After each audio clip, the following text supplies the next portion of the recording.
Hello everyone, welcome back to knowledge bank YouTube channel. स्वागत है आपका एक बार फिर से नॉलेज बैंक के यूट्यूब चैनल पर।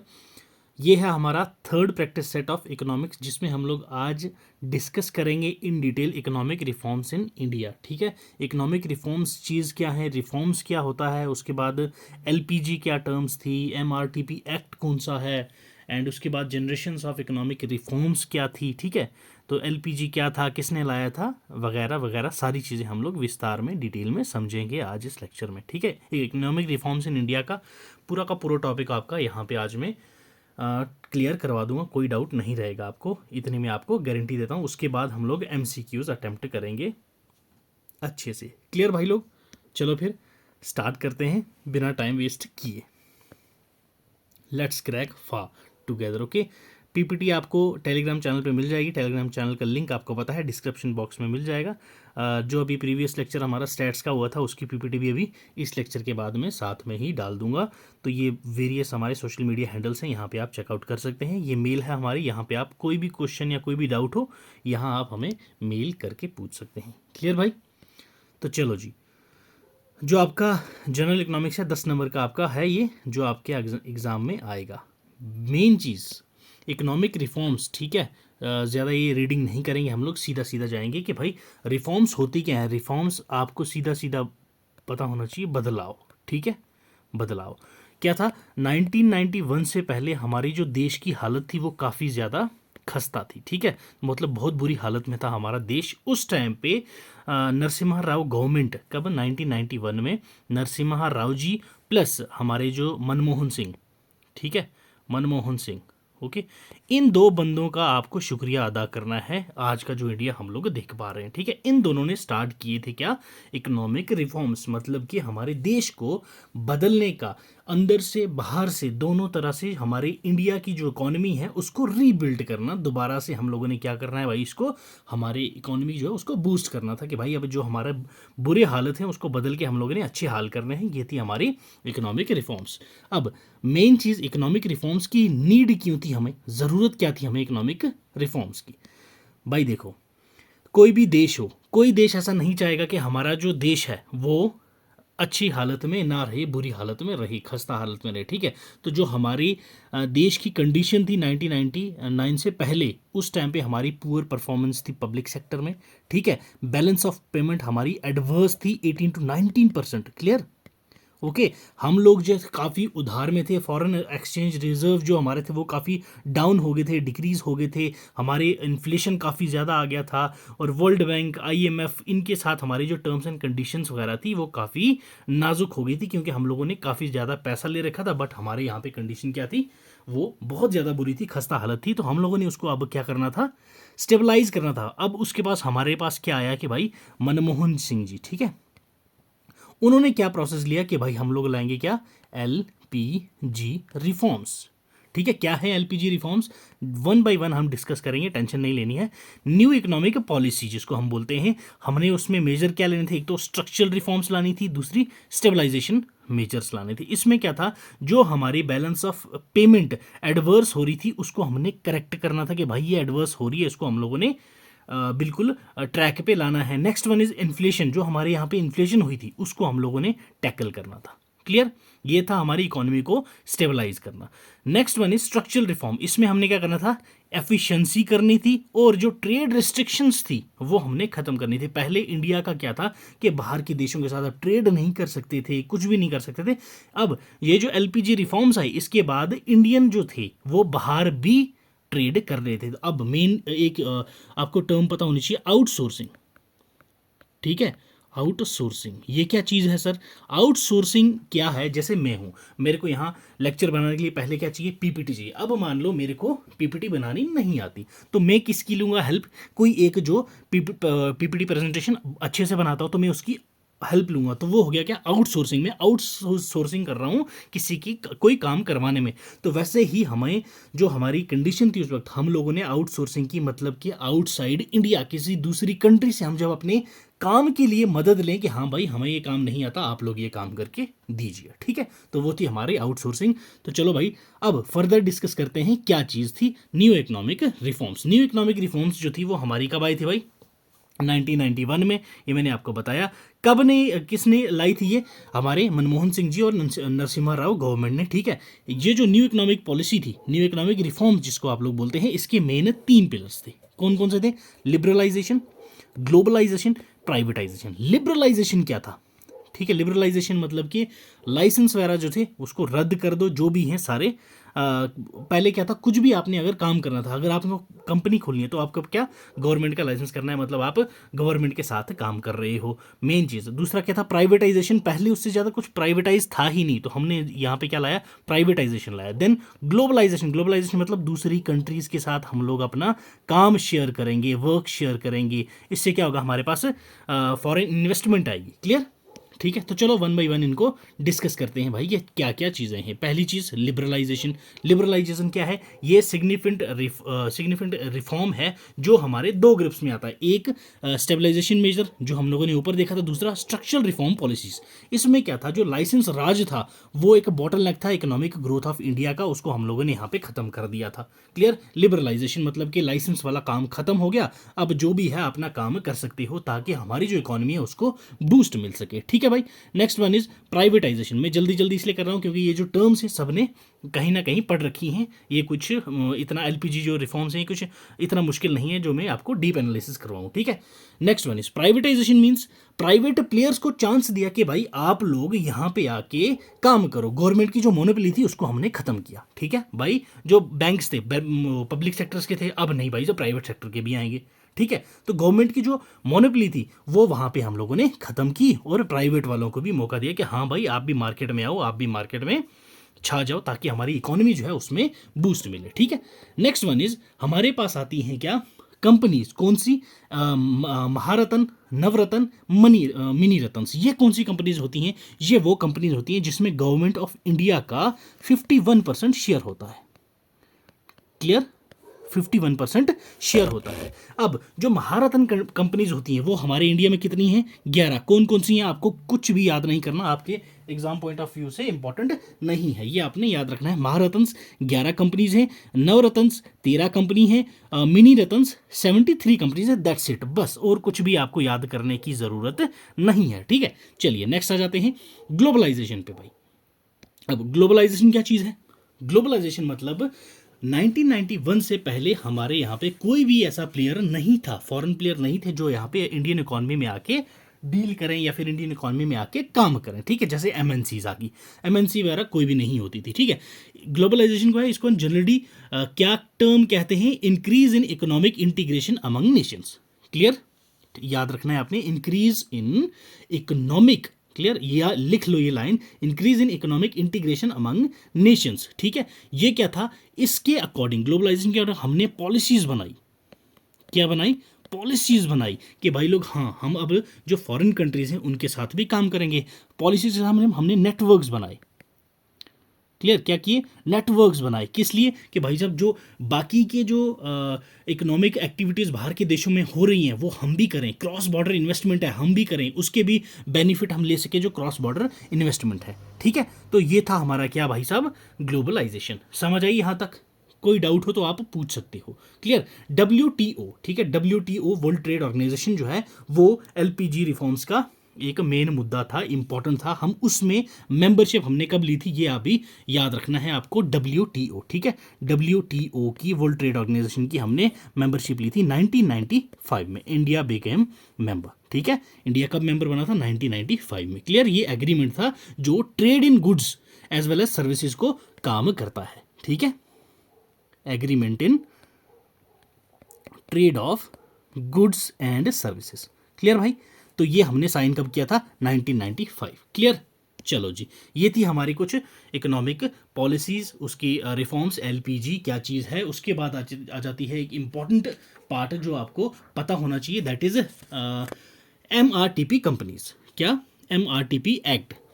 ओके, जो आपको पता होना चाहिए, MRTP एक्ट। MRTP एक्ट क्या चीज़ है भाई? That is monopolistic and restrictive trade practices. ये एक्ट कब का था? 1969 में। ठीक है, इसको हम लोगों ने 2 बार अमेंड किया है, याद रखना है आपने ये। एक हुआ था अमेंड 1984 में, ओके, और एक हुआ है अमेंड 1991 में। ठीक है, 1991 की जो अमेंडमेंट है वो आपने याद रखनी है, एमआरटीज एक्ट की। क्लियर भाई लोग, यहां तक क्लियर। अब मेन चीज जनरेशंस, ठीक है, जनरेशंस ऑफ रिफॉर्म, 4 जनरेशंस हैं जो आपको पता होनी चाहिए। क्लियर, आ जाओ थोड़ा सा नीचे, यहां हम लोग कर लेते हैं क्या, जनरेशंस। जनरेशंस जो हैं वो आपको पता होनी चाहिए रिफॉर्म्स की। कितनी जनरेशंस थी भाई, 4। पहली जनरेशन, ओके, फर्स्ट जनरेशन कब से कब तक थी पता होनी चाहिए आपको, दैट इज 1991 से 2000। क्लियर, इसमें मुझे बताने की जरूरत नहीं है। फाइनेंशियल सेक्टर पे external sector reforms, tax reforms लाए थे हमने, जिसको हम लोग बोलते हैं LPG strategy. Clear, second generation reform, second generation reforms जो थी वो 2000 से 2001, ओके, 2000 से 2001।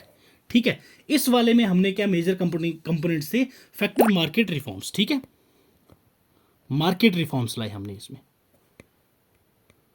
ओके भाई, याद रखनी है ये चीजें आपने। ये जनरेशन में सेकंड में हमने क्या लाया था, दैट इज आपकी मार्केट रिफॉर्म्स हमने लाए थे इसमें। ठीक है, next one is third. Okay, third आपकी जनरेशन जो थी वो कब से कब तक थी, 2002 से 2007 तक। ठीक है, थर्ड रिफॉर्म में हमने मेन चीज क्या थी, थर्ड रिफॉर्म में हमने ये लाया था कि भाई जो हमारा रिफॉर्म्स कमेटी है या PRIs हैं अपनी जो, ठीक है, प्लान जो हमारे होते हैं जनरेशन के लिए, उसका जो इकोनॉमिक रिफॉर्म्स के बेनिफिट रहेंगे वो हम लोगों ने फुल्ली फंक्शनल करने हैं, ताकि जो इकोनॉमिक एक्टिविटीज़ हैं हमारी, ठीक है, वो हमने अपने प्लान्स के साथ लेके इंक्लूड करके चलना है। ये हमारे थर्ड जनरेशन के रिफॉर्म्स में कहा गया था। Next one is fourth. ठीक है, फोर्थ जनरेशन में क्या क्या था, 2002 एंड ऑनवर्ड्स, 2002 से ऑनवर्ड्स एक्सपर्ट्स ने ये कॉइन किया था, ये इंपॉर्टेंट है, याद रखना है आपने। एक्सपर्ट ने ये कॉइन किया था कि भाई साहब इंडिया जो है उसको हमने फुल्ली, ठीक है, इसमें कोई टारगेट नहीं रखा था, फुल्ली क्या बनाना है हमने, इंफॉर्मेशन टेक्नोलॉजी, IT टेक्नोलॉजी बनाना है हमने, IT हब बनाना है किसको, इंडिया को। क्लियर है भाई, ये 4 थी हमारे पास जनरेशंस। कोई डाउट, कोई डाउट हो तो आप हमें कमेंट सेक्शन में बिल्कुल पूछ सकते हैं भाई, कमेंट सेक्शन आपका है।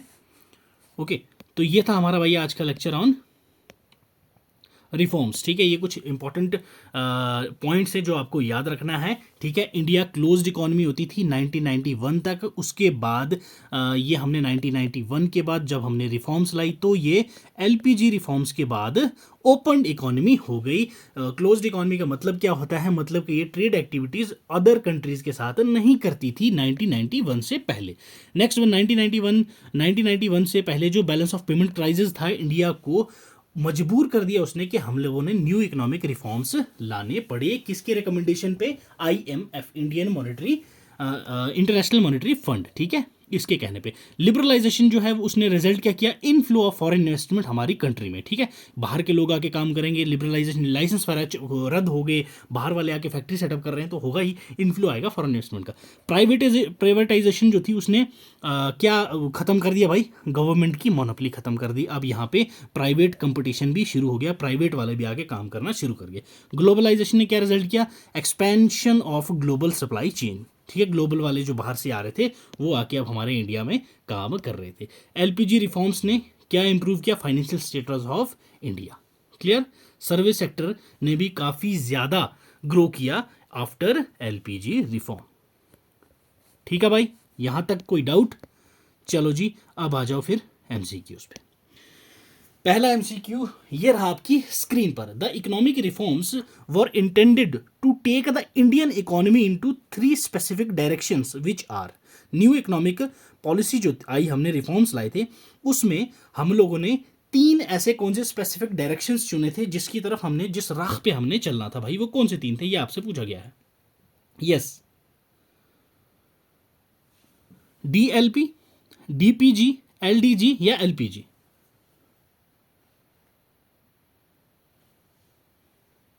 हाँ जी, तो ये भाई हमारे पास है करेक्ट ऑप्शन D।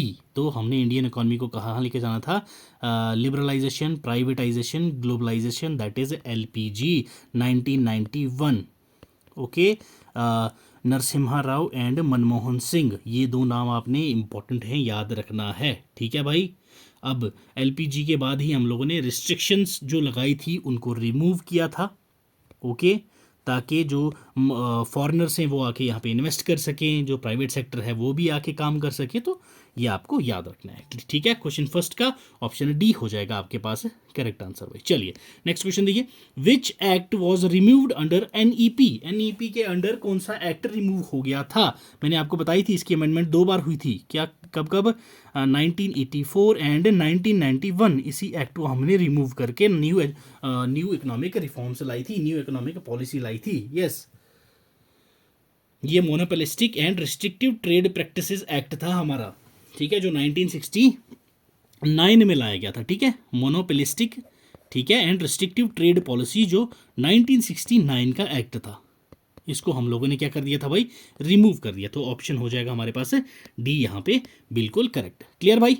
चलिए जी नेक्स्ट क्वेश्चन देखिए, during the economic crisis the world bank and IMF provided India a loan of, India को आईएमएफ ने और वर्ल्ड बैंक ने लोन दिया था। वो कितने क्या कितने का दिया था? 6 बिलियन का, 5 बिलियन का, 8 बिलियन या 7 बिलियन का? यस,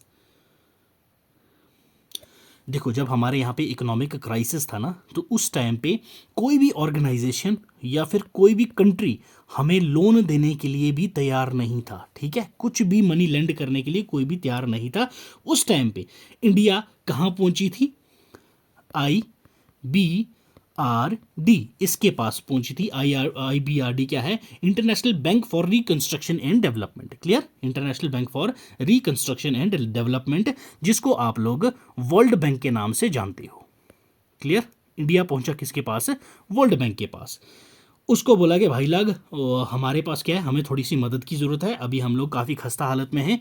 अब हम लेने आई है 1991 से न्यू इकोनॉमिक रिफॉर्म्स या फिर न्यू इकोनॉमिक पॉलिसी जिसको बोलते हैं, तो उसके लिए हमें चाहिए पैसा जो हम लोग इंप्लीमेंट कर सके। क्लियर? तो वर्ल्ड बैंक ने IMF, clear, international monetary fund के साथ मिलके दोनों ने हमें 7 बिलियन का, कितना? 7 बिलियन का जो लोन प्रोवाइड किया। तो ऑप्शन हो जाएगा यहाँ हमारे पास डी वाला करेक्ट ऑप्शन। ठीक है भाई, करेक्ट? ओके, चलिए जी, चलो जी नेक्स्ट क्वेश्चन देखिए, main organization for facilitating globalization. ठीक है, इंडिया में ग्लोबलाइजेशन किसने फैसिलिटेट की? ILO, WTO, WHO या IPP? यस, अच्छे से मैंने बताया था। यस, WTO ने एस्टेब्लिश किया था रूल बेस्ड ट्रेडिंग रेजीम। ठीक है, जिसमें क्या था, नेशंस ने और जो आर्बिट्रेरी रिस्ट्रिक्शंस हैं ट्रेड पे वो हटा देते हैं और इंटरनेशनल ट्रेड कर सकते हैं किसके थ्रू? Removal of tariff. उसमें क्या है, हम लोगों ने जो बहुत भारी भारी टैरिफ लगा रखे थे फॉरेन कंट्रीज पे, वो हमने रिमूव किए। यहाँ पे हम लोगों ने इसको साइन किया था कब? 1995 में। क्लियर भाई? याद रखना है, इंडिया WTO का मेंबर कब बना था? 1995 में। तो ऑप्शन बी है इसका करेक्ट आंसर। क्लियर? चलिए जी नेक्स्ट क्वेश्चन देखिए, dash attempted to give more freedom to the entrepreneurs. Entrepreneurs को इनमें से किसने फ्रीडम दी थी अच्छे से? ग्लोबलाइजेशन ने। ठीक है, ये तो इनने तो फॉरेन वालों को दी थी, फॉरेन कंट्रीज को दी। प्राइवेटाइजेशन ने, इसने तो प्राइवेट वालों को दिया था। इंटरप्रेन्योर्स को किसने दिया था भाई मौका? तो लिबरलाइजेशन। क्लियर? लिबरलाइजेशन। ठीक है, अब लिबरलाइजेशन ने क्या किया था? एबॉलिश किया था। क्या? एबॉलिश्ड लाइसेंस राज। ठीक है, जो लाइसेंस वाला राज था इसको एबॉलिश किया। नए जो एंटरप्रेन्योर्स थे उन्होंने भी अपना काम शुरू कर दिया। ठीक है भाई, क्लियर? चलिए आ जाओ नेक्स्ट क्वेश्चन पे। New economic policy in 1991 was initiated by, किसके द्वारा इनिशिएट किया गया था?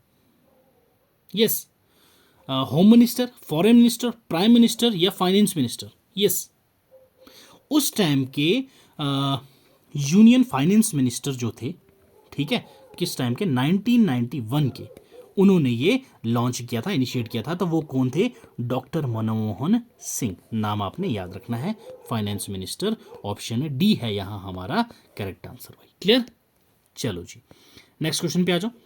A situation when all the people in the working age group are actually engaged in some gainful employment। उस सिचुएशन को हम लोग क्या कहते हैं? जब वर्किंग एज ग्रुप जो होता है 18 से 30, ओके, उस एज ग्रुप में सभी लोग इंगेज हो जाते हैं किसी ना किसी एम्प्लॉयमेंट में जिसमें वो पैसा भी कमाते हैं, तो उसको क्या बोलते हैं? Full unemployment. अनएम्प्लॉयमेंट तो नहीं होगा भाई, ठीक है। अंडर एम्प्लॉयमेंट बिल्कुल भी नहीं, फुल एम्प्लॉयमेंट तो बिल्कुल भाई, ठीक है। फुल एम्प्लॉयमेंट कहेंगे उस कंडीशन को जहां पे सभी लोग काम करते हैं। ऑप्शन सी है यहां हमारा करेक्ट आंसर। क्लियर भाई? चलिए, foreign exchange reserve mean, foreign exchange जब हमने 1991 में एलपीजी लाई, ग्लोबलाइजेशन के बाद हमारे पास क्या आया? फॉरेन एक्सचेंज भी आए, उसके बाद फॉरेन एक्सचेंज रिजर्व्स भी आएंगे हमारे पास। जो बाहर का पैसा है उसका रिजर्व भी हमारे पास इकट्ठा होगा, तो वो क्या होगा? स्टॉक ऑफ इंडियन करेंसी नहीं भाई, अभी यहाँ फॉरेन ही है लिखा हुआ दिख रहा होगा। Stock of the currencies of other countries, okay जी। बॉम्बे स्टॉक मार्केट रिजर्व्स नहीं, ये नन ऑफ दी वो, ये भी नहीं, तो stock currencies of other countries. Clear? Option B है हमारा यहाँ पे करेक्ट आंसर भाई। क्लियर? चलिए जी, नेक्स्ट क्वेश्चन देखिए। When expenditure is more than income, उस सिचुएशन को हम क्या कहते हैं भाई? That is a deficit. Okay, deficit. When expenditure is more than income the excess is known as a deficit. जो एक्सेस हो जाएगी उसको हम लोग क्या कहेंगे? डेफिशिट भाई। क्लियर? बेसिक टर्म है, ये आपको पता होगी। चलो, अगर नहीं पता है तो इकोनॉमी की जो मैंने एक एसआई के टाइम पे एक वीडियो लाई थी, टॉप 50 कंसेप्ट्स ऑफ इकोनॉमिक्स, वो वीडियो देख लेना भाई। वहाँ पे मैंने छोटे छोटे कंसेप्ट बड़े प्यार से समझाए थे, तो वो देख लीजिएगा एक बार। चलिए, opening up the Indian economy to foreign investors and allowing Indian investors to invest abroad, उसको हम लोग क्या कहेंगे? लिबरलाइजेशन, लाइसेंस राज यहाँ पे हुआ था, तो ये नहीं है। ग्लोबलाइजेशन बिल्कुल भाई, ठीक है। इंडियंस बाहर इन्वेस्ट कर सकते हैं, बाहर के इंडिया में इन्वेस्ट कर सकते हैं, तो that is globalization. Clear? Option B है हमारा यहाँ पे करेक्ट आंसर। तो ये थे हमारे आज के MCQs on economic reforms in India. ठीक है भाई, आई होप सो आपको समझ आई होंगी अच्छे से। ठीक है, तो मिलते हैं अगले लेक्चर में। अगर वीडियो पसंद आई हो तो भाई लाइक ज़रूर कर देना, ठीक है। चैनल पर नए हो तो सब्सक्राइब कर देना। चलो फिर, दुआओं में याद रखना। Till then, God bless you.